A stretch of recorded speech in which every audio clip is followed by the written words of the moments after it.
the most valuable businesses are going to be businesses that are set up with owner independence. Every business has to rely on 3 core functions inside of the business. I mean, it's coaching in cars, man. A lot of limiting beliefs out there, thinking, how in the world am I going to accomplish something like that? Not dissimilar to anybody. The greatest risk we were afraid of that did not come to fruition is... If I started a new business tomorrow, the first thing I would do is hire a coach.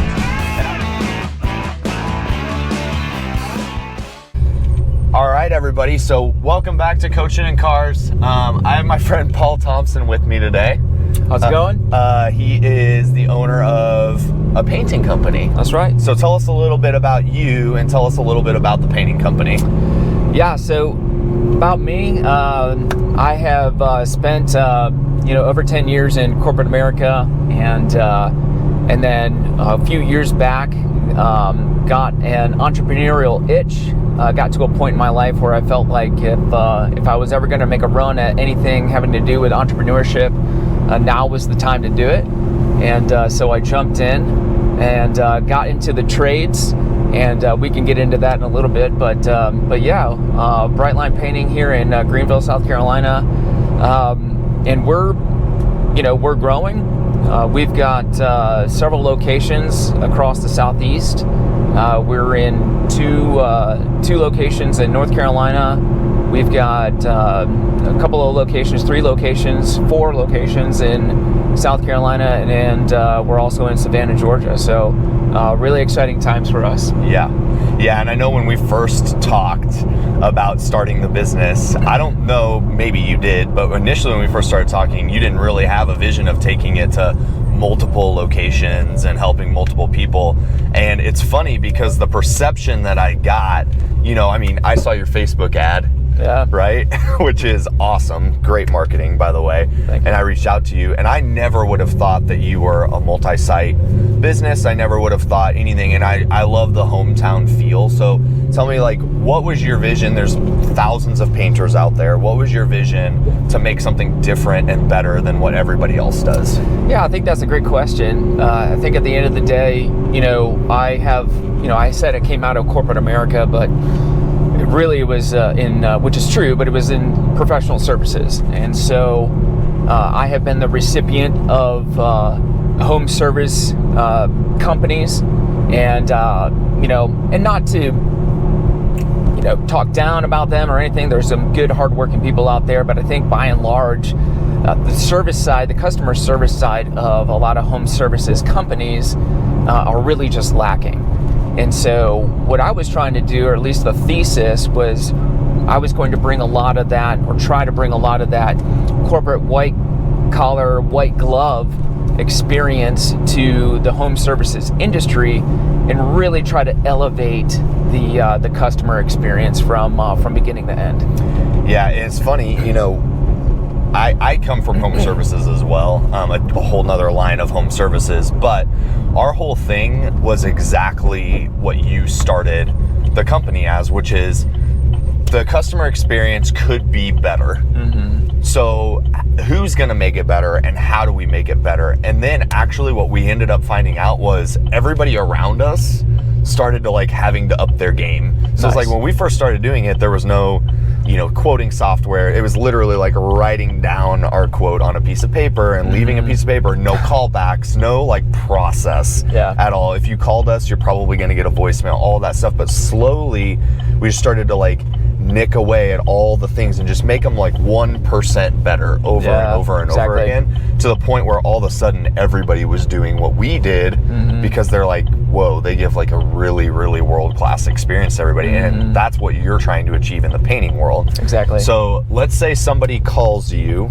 needs a house painted, needs something in their house painted. Walk us through what's the typical process of engagement with a customer? Yeah, so before I get into that, I would say that anybody that's watching this is going to know that it's not infallible.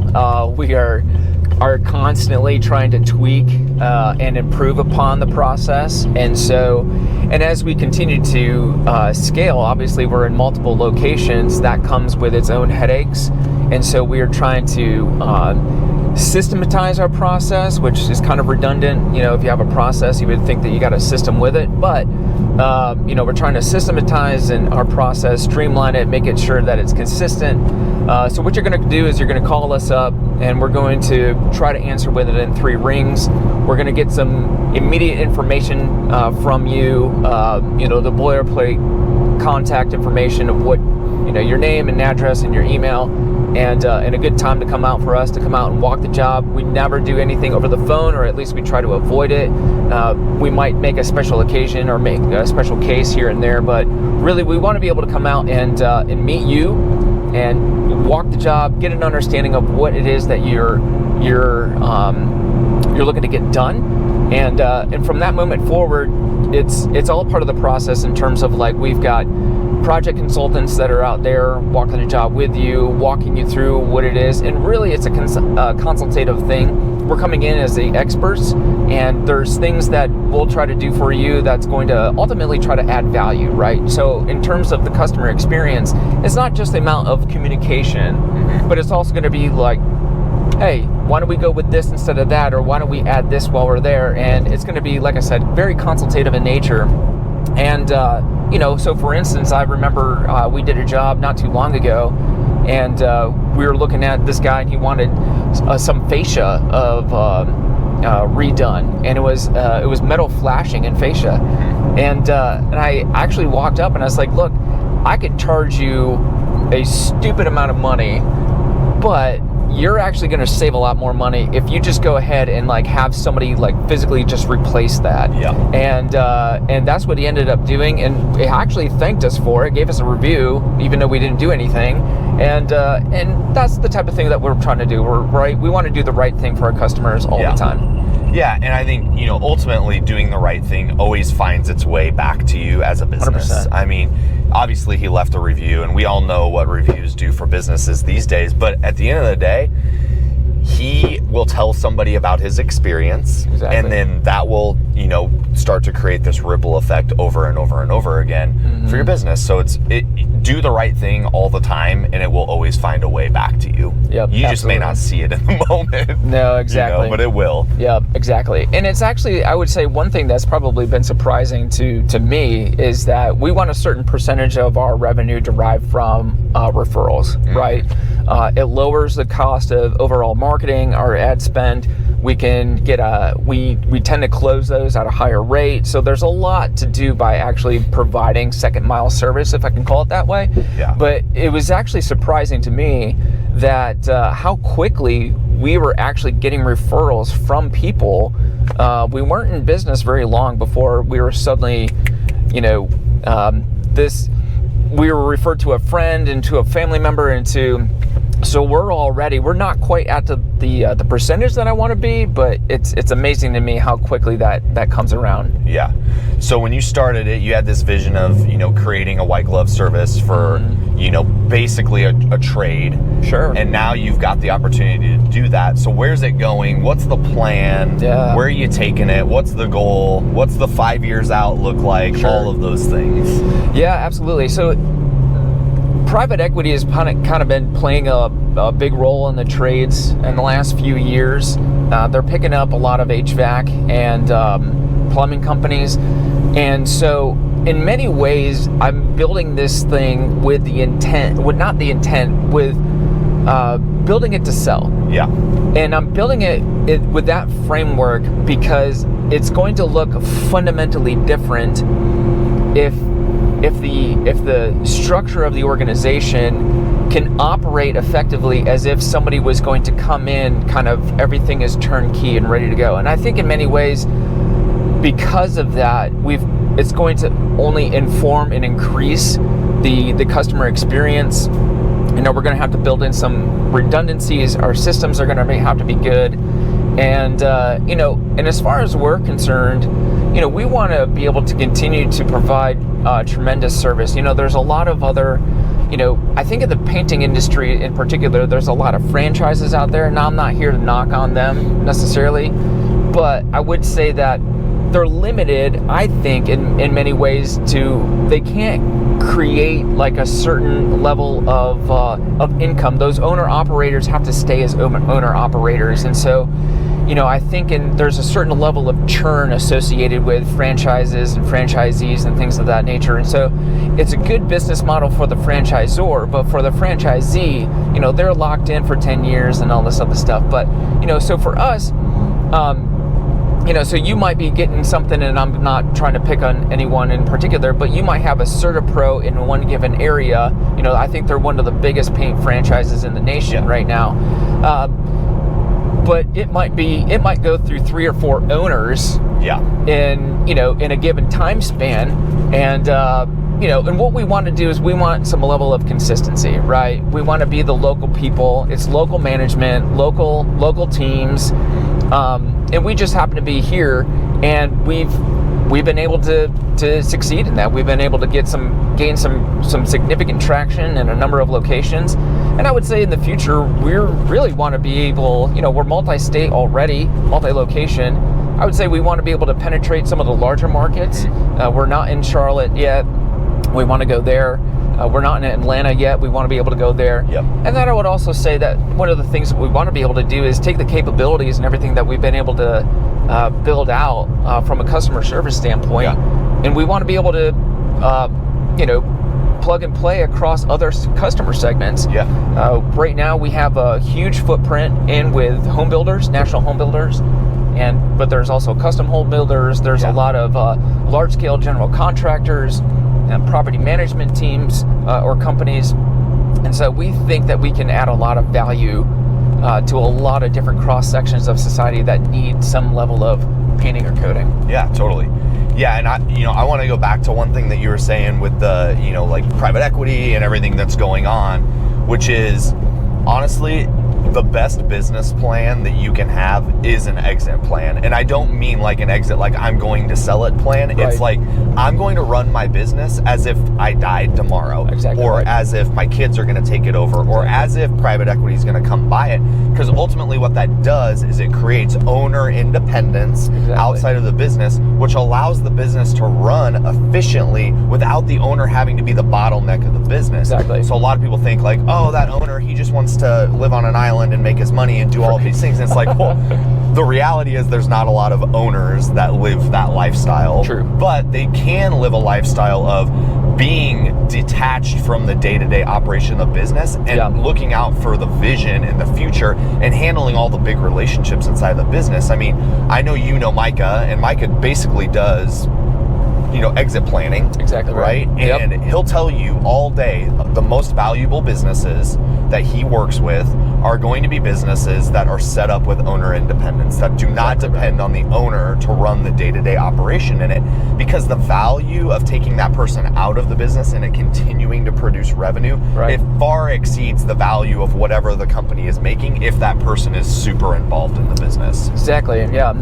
It's key man risk at the end of the day, right? So if you got an owner operator or an owner that's tied to the operations of an organization, once you buy that organization or anything, or if that, to your point, it doesn't even have to be like an exit per se to like a third party. It could be to your kids. And they're just not even in that situation, even in the generational handoff, kids aren't necessarily going to run it the same way you did it because they saw everything from a different perspective.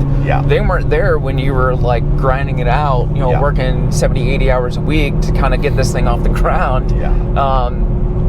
So they're not going to necessarily work in it or on it with the same level of like affinity as the founder, right? So, but no, man, you're absolutely right. And so I think from day one, it's always been in my mind to run it in that way. And I still probably wear too many hats, largely just because we've been growing at such a rate. I'm way more into the day-to-day, not on the execution portion of it, but certainly, in the higher overarching, as we think about strategy in terms of like, developing processes, right? We got to like develop our sales process. So I'm constantly meeting with sales teams and sales individuals. And then there's like, we're actually in the process of systematizing our hiring processes so that we can gain some consistency, so that we can attract and maintain and retain A players, irrespective of where we operate in. And what is it going to, what do we have to do as an organization in order to attract those individuals? And we're going out and we're leveraging consultants to the degree that it makes sense to do so. So we just contracted with an HR consultant to come in, kind of look everything out from an outsider's perspective. They're helping us with some organizational design because, one thing that when you're starting a business, everybody's a generalist, right? You gotta be. And so you gotta be, right? So you gotta wear multiple hats, and a lot of founders, they come away and they kind of learn all of these things. And then they got to figure out like, well, who's the right individual that's going to be able to step into that, whatever that is.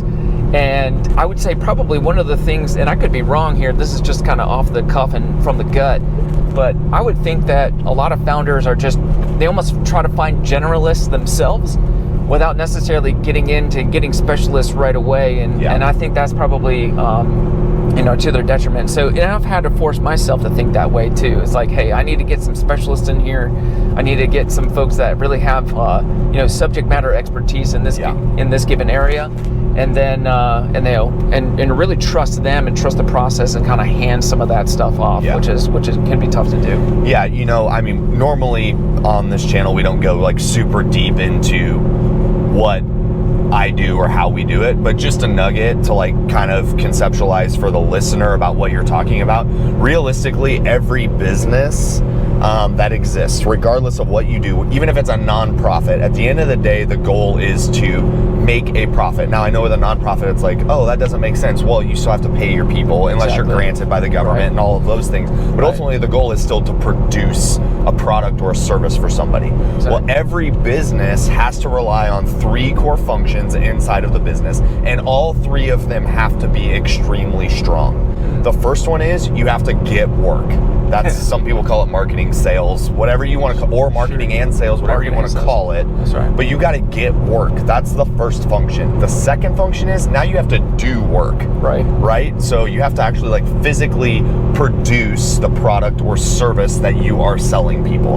And then the final leg is you have to get paid on your services, right? So it's like, if you want to make a profit, you got to get paid. So you got to get work, do work, and get paid. If you just look at every business, regardless of if they're $100 million a year business or $100 a year business, get work, do work, get paid are the functions. Now, what you're talking about is you have to find people that can fill those seats, that know how to do those things better than you do as the generalist. That's right. Because as the generalist, ultimately, you might know 50% of everything. But if they're focused on, hey man, all you got to do is you handle the get paid function. That is our P&L, that is our financials, that is our, HR, making sure that payroll's taken care of. All of these little things inside of the get paid function, you handle that, because I'm only 50% good at that.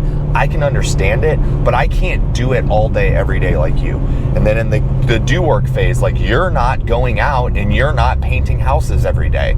You have somebody that does the do work piece, but you also have to have somebody who holds the do work people accountable to doing the work and the quality and the standard operating procedure and all these other things. But ultimately, they're running the do work piece of your business. Absolutely. Now, at the end of the day, you can make it a lot more complicated than that. It's really that simple. You have to get work, do work, and get paid. And you have to find people that are really, really good in those functions. Because if you look at a business that is really, really good at the do or the get work piece, really terrible at the do work piece, and really good at the get paid piece, well, you're going to have a lot of frustrated salespeople because they made promises to customers and they can't provide it and you can't produce it. You're going to have a lot of really upset people in your finance department because they're going to be trying to collect money all the time from an AR standpoint because the work didn't get done. It didn't get done to standard, all of these things. So it's like you create dysfunction in an organization when you're not strong in those 3 things. And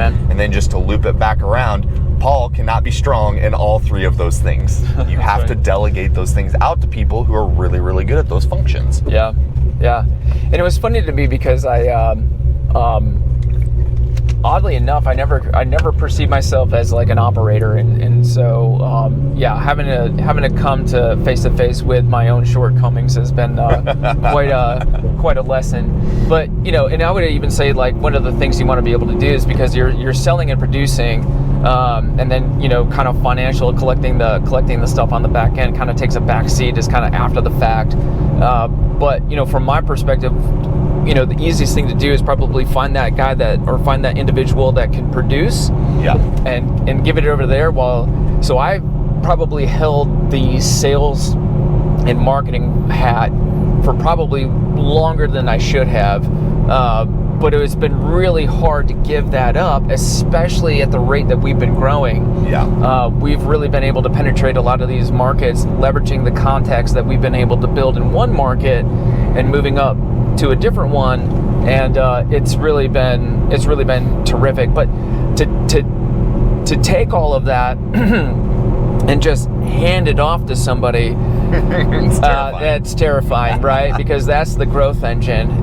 So it's really been easier for me to backfill some of those other two main components there, and you articulated it so well. So when we get together as a company, I very much try to run and structure my quarterly events talking in basically those buckets. And what are we doing in sales and marketing? What are we doing in operations? And how are we doing in finance and administration? And I would say even a subset of that would be human resources. And HR, can turn into another function inside of the 100%. Business.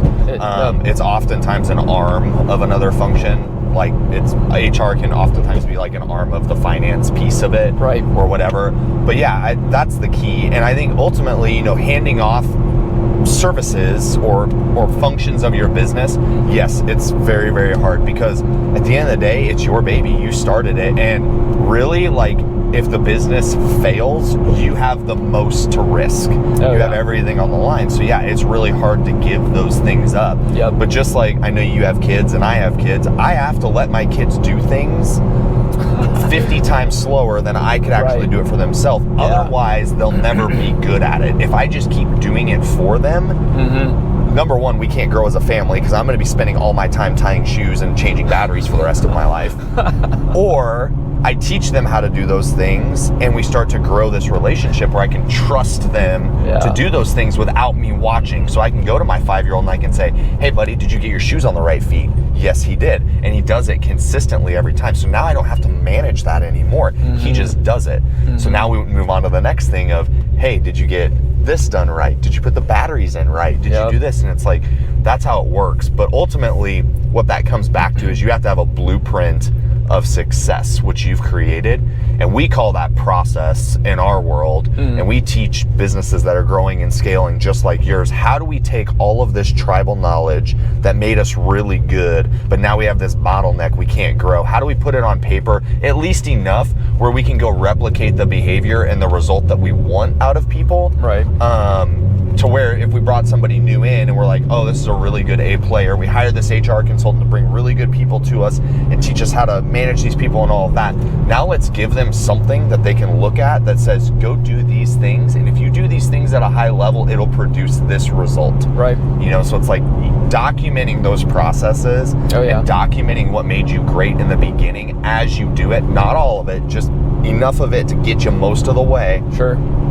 Will help you scale and grow it over time, because now you have something that takes time off of your plate. You have a document or something that does that for you. Well, you nailed it, right? So it's just being able to get that stuff off of your plate, So like, I can't remember who it was or where I read it from, but I think it was somebody that can do 80% of what you did and then gives you that time back is like 100% awesome. So, so it's like, so somebody may not be able to do something as well as me or whatever, but if they can do it 80% of the way there, that's a huge win. That is a huge win, because however much time I was spending having to do that, I get all of that time back, and they're still, 8 out of 10 hitting it out of the park, if you will. Well, and ultimately, every business, and this because you're in business, you understand how it works. Every business gets to a point where you have to learn how to exchange time for money. Oh yeah. Or money to get time back, essentially.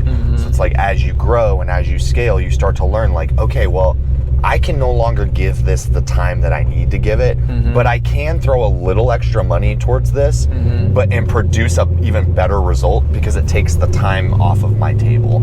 So it's like you always get to that point where you're exchanging time for money, and that's where it really starts to take off, is when you know the right things to exchange time for money at those points. Yeah, and I would say, like, for all the listeners here, there's it's really just buying back your time. I think it was Dan Martell that wrote that book, and I think in many ways that business owners who understand a certain amount of scaling, you don't need that book to necessarily understand the fact that, like, you grow by hiring somebody to get time back, right? So if you operate under that principle, it's really like you almost do it out of intuition, just knowing like this is the right next step that I need to be able to do, right? As a founder, you're wearing so many hats, and you're just like, you're wearing like 6 or 7 of them or something like that. And like, you get to a point where it's like, this is not going to last. I need to find somebody that can do this, and then boom, and then that person takes on, a big chunk of your workload, gives you a bunch of that time. Now you can dedicate it to doing something else. I find that it's almost, at least to me, it was almost intuitive. And I would say, to your point, I think it's one of the benefits, I think, in growing up, if you will, and coming up through professional services is there's always like this high focus on training and development, because was CPA, accountant, and so it followed the apprenticeship model. And so, and a lot of, I think it's like 80% of, GDP is service-based in the US or something like that. So knowing that, there's a lot of like apprentice model type business models out there. And so you got to really think about your, as a founder or whoever your clients or customers are and the listeners are, they've got to get to the point where it's like, I've got to be the one that can train and develop. And sometimes the best thing you can do for your business is go out and get some stinking skills, man. Like if you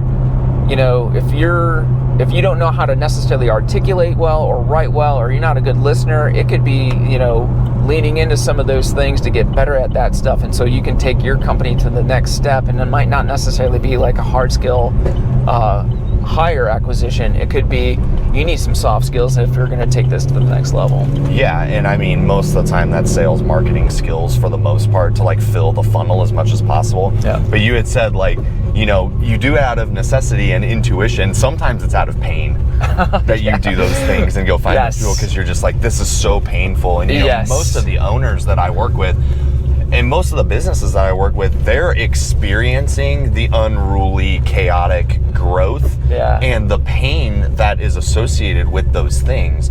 And when they're experiencing, the unruly, chaotic growth piece of it, oftentimes they throw their hands up in the air and they say, I don't know what to do at this point. I don't know where to take it. We're stuck at like this ceiling, and I can go get all the skills that I want, and I can go do all of these things or read all the books, but it's oftentimes because the organization just is not set up to go to the next level, and they need either someone or something to help them just get over the hump.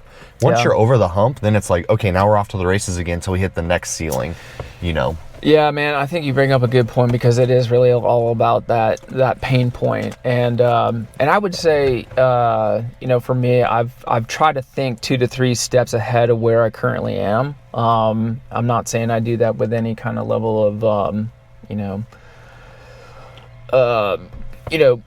confidence that I know exactly what I'm doing. I'm just saying that, like, I try to think about where are we going, where are we headed in a rough order of magnitude, and then to your point, sometimes it really just comes down to a pain point, and it's like, this has to happen. We got to solve the issue, and we got to find a plan and a strategy to get around it and move forward, and just make sure we execute on the plan, because it's really great to be an owner and a founder and a visionary and all of these things where you have all of these ideas, But if the business isn't set up and you don't have people around you that can actually execute on that plan, ultimately it falls flat and it becomes flavor of the week or whatever you want to call it. You know, like, oh, Paul's he read this book and now he wants to do this. And it's like, that's right. It's because oftentimes the business isn't set up. It's a really great idea, but you're just not set up to actually go execute and implement those things. So nailed it. Dude, this was awesome. Yeah, I had a great time, man. Yeah, this was great. Sorry about the car. We're going to have to do it again sometime, just for everybody listening off camera.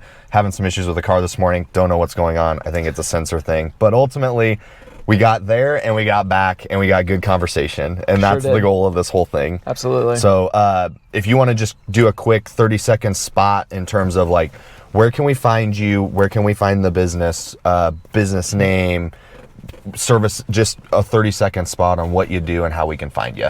Sure. So brightlinepainting.net.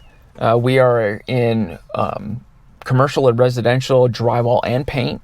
We are located in Greenville, South Carolina, Asheville, North Carolina, Wilmington, North Carolina, Myrtle Beach, South Carolina, Charleston, South Carolina, and Savannah, Georgia, and Hilton Head, South Carolina. We are looking to expand in all of those markets and dive down deeper. And we are currently in the process of restructuring our website so we can highlight the fact that we're in multiple locations. At the end of the day, we're family owned. And at the end of the day, we want you to have a great experience. So please come give us a shout and we'll take care of you. Yeah, and even though I have not done business with you yet, we will, because my wife has 1,000 projects that she always wants to get done. Fantastic. So yeah, you would love her. But the experience that I've gotten with you, the conversation that I've gotten with you, most painters that I've dealt with in the past, and regardless of whether it's big company, small company, whatever, you get this chuck in a truck feel. It doesn't feel like a professional environment. Yeah. Honestly, it feels like I'm going to get the tail light warranty where if I have questions, I'm never going to get a response. I have not gotten that sense from you, how you've conducted yourself. Also, we had an 1.5 hour long conversation in your office before we decided to do this together, where you can just tell that the business is set up to take care of customers and be really, really world-class at customer service. And you just don't get that in a lot of trades anymore. So if you are at all hesitating about hiring anybody to paint, at minimum, you got to give this guy a call. For sure. Give him a chance, because at the end of the day, you got nothing to lose. That's right. Free quotes, free estimates. Free estimates. Right? That's so right. What can you do, right? Well, dude, this was great. I appreciate it. Yeah, Thanks for the time this morning, and we'll catch you on the next one. That sounds good, dude. Cool.